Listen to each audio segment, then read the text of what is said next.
আসসালামু আলাইকুম, সবাই কেমন আছেন? আলহামদুলিল্লাহ, আমরা সবাই ভালো আছি। আমি এই ভিডিওতে যেটা শেয়ার করতে চাচ্ছি, এটা একটা খুবই ইম্পর্ট্যান্ট টপিকস, যেটা মানে আয়ারল্যান্ডে এখন অনেক সিরিয়াস ম্যাটার হয়ে দাঁড়াইছে। যেহেতু এখন আয়ারল্যান্ডের জনসংখ্যা বেড়ে গেছে এবং প্রচুর পরিমাণে ড্রাইভিং আননেসেসারি মানুষ আর কি রাস্তায় ড্রাইভিং করতেছে। তাদের স্পিডিংয়ের মানে খুবই খারাপ। অনেকেরই লাইসেন্স নাই, সো যার কারণে এখন ট্রাফিক খুবই স্ট্রিক্ট হয়ে গেছে এবং অনেক ধরনের রুলস রেগুলেশন চেঞ্জ হয়েছে। প্লাস এর সাথেও অনেক মানুষ মারাও যাচ্ছে। যার কারণে আমার এই ভিডিওটা করা, স্পেশালি যারা নতুন আইল্যান্ডে আসছেন এবং নিউ ড্রাইভার, সো তাদের জন্য আর কি এটা মেইনলি। যেহেতু গত কয়েকদিন আগে আমাদের ডাবলিন শহরে একজন গার্ডা মারা গেছে, সো আয়ারল্যান্ডের জন্য এটা বিগ ট্র্যাজেডি। সো সবাই খুবই শকিং এবং আয়ারল্যান্ডে একটা অনেক শোকের ছায়া এসে পড়ছে। যেহেতু যে গার্ডাটা মারা গেছে উনি চেকপোস্টে ছিল, একটা মোটরসাইকেল তার এসে আঘাত করছে, সে করতে পারে নাই, মেনটেন করতে পারে নাই। যার কারণে সেই গার্ডাটা খুবই সিরিয়াস অবস্থায় সে মারা গেছে।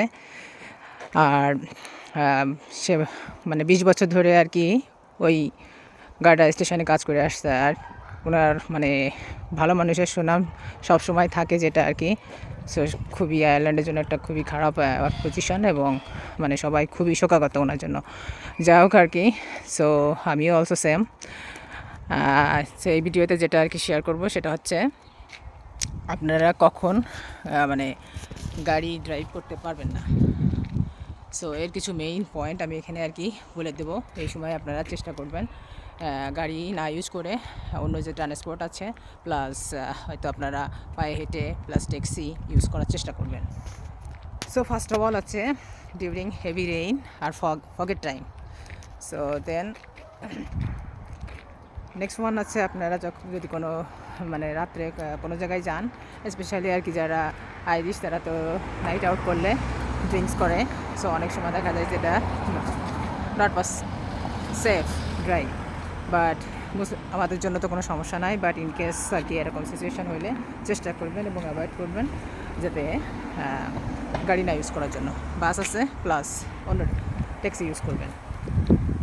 দেন আছে ন্যারো কান্ট্রি, যে রাস্তাগুলো আছে খুবই ছোট, ওই সমস্ত রাস্তায় আর কি যেহেতু ট্রাফিক লাইটস অনেক কম থাকে, রাস্তা দেখা যায় না, একটা খুবই ডেঞ্জারাস। ওই সময় অ্যাভয়েড করার চেষ্টা করবেন।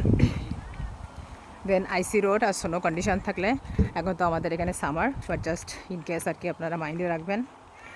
দেন নেক্সট ওয়ান আছে, আপনারা যখন খুবই টায়ার্ড, স্পেশালি যারা কাজ করে ফুল টাইম আয়ারল্যান্ডে, তাদের ডেফিনেটলি গাড়ির প্রয়োজন হয়। বাট গাড়ি এটা আর কি অনেকেরই নেসেসিটি, এটা তাদের প্রয়োজন, যেহেতু অনেক সময় half an hour 1 hour drive করে তাদের কাজে যেতে হয়, যেহেতু তারা হাই প্রফেশনাল লোক। সো এটা তাদের প্রয়োজন হয়। সো অনেক সময় আপনারা টায়ার্ড আছেন কিংবা কাজ শেষ করে হয়তো টায়ার্ড হয়ে গেছেন, চেষ্টা করবেন অ্যাভয়েড করার জন্য, বাট হয়তো খুব স্লোলি আর কি ড্রাইভ করে বাসায় পৌঁছানোর চেষ্টা করবেন।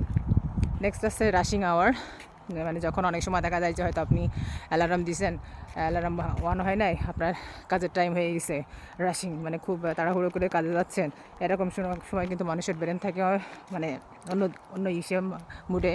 সো এটা একটা রিস্কের সময়। সো চেষ্টা করবেন এই সময় অ্যাভয়েড করার জন্য। দেন আইল্যান্ডে বিভিন্ন ধরনের মেজর ইভেন্ট হয়। এই ইভেন্টগুলোর ভিতরে অনেক সময় দেখা যায় যে যেমন সেন্ট প্যাট্রিকস ডে একটা এক্সাম্পল দিলাম। সো এখানে এই দেশের সমস্ত মানুষ প্রায় আর কি ড্রাঙ্ক অবস্থায় থাকে, ওরা ড্রিঙ্কস খায়। জাস্ট এটা আছে আইরিশ ট্রেডিশন। সো এটা কোনো নাই। সো এই সমস্ত বড় বড় যে ইভেন্টগুলো হবে, এই সময় আপনারা চেষ্টা করবেন বাস এবং ট্যাক্সি ইউজ করার জন্য। গাড়ি ইউজ করলে দেখা যায় যে অনেক সময় পার্কিংও পাওয়া যায় না, আর অনেক ধরনের রিস্ক আছে এর ভিতরে ইনভলভ। অ্যান্ড লাস্ট ওয়ান হচ্ছে আমি অ্যাড করতে চাচ্ছি, সেটা হচ্ছে আপনারা হয়তো অনেক সময় রাগ অবস্থায় কিংবা আপসেট আছেন, এই সময় চেষ্টা করবেন, যেহেতু আমরা হিউম্যান, আমাদের যে কোনো টাইমে হয়তো ফ্যামিলি ভিতরে কিংবা কোনো কারণবশত আমরা আপসেট থাকি কিংবা খুবই রাগান্বিত অবস্থায় থাকি, এই সময় গাড়ি নিয়ে বের হবেন না মাথা ঠান্ডা না হওয়া পর্যন্ত। এই ছোটোখাটো কিছু টিপস আর কি আপনারা ফলো করবেন, যেহেতু এতে আপনাদের লাইফ রিস্ক। সো আমরা চাই সবাই সেফভাবে আইল্যান্ডের রুলস রেগুলেশন ফলো করে গাড়ি চালাতে এবং সবাই সুস্থ থাকুক, ভালো থাকুক, এটাই কামনা করি। তো ভালো থাকবেন। আল্লাহ হাফেজ, আসসালামু আলাইকুম।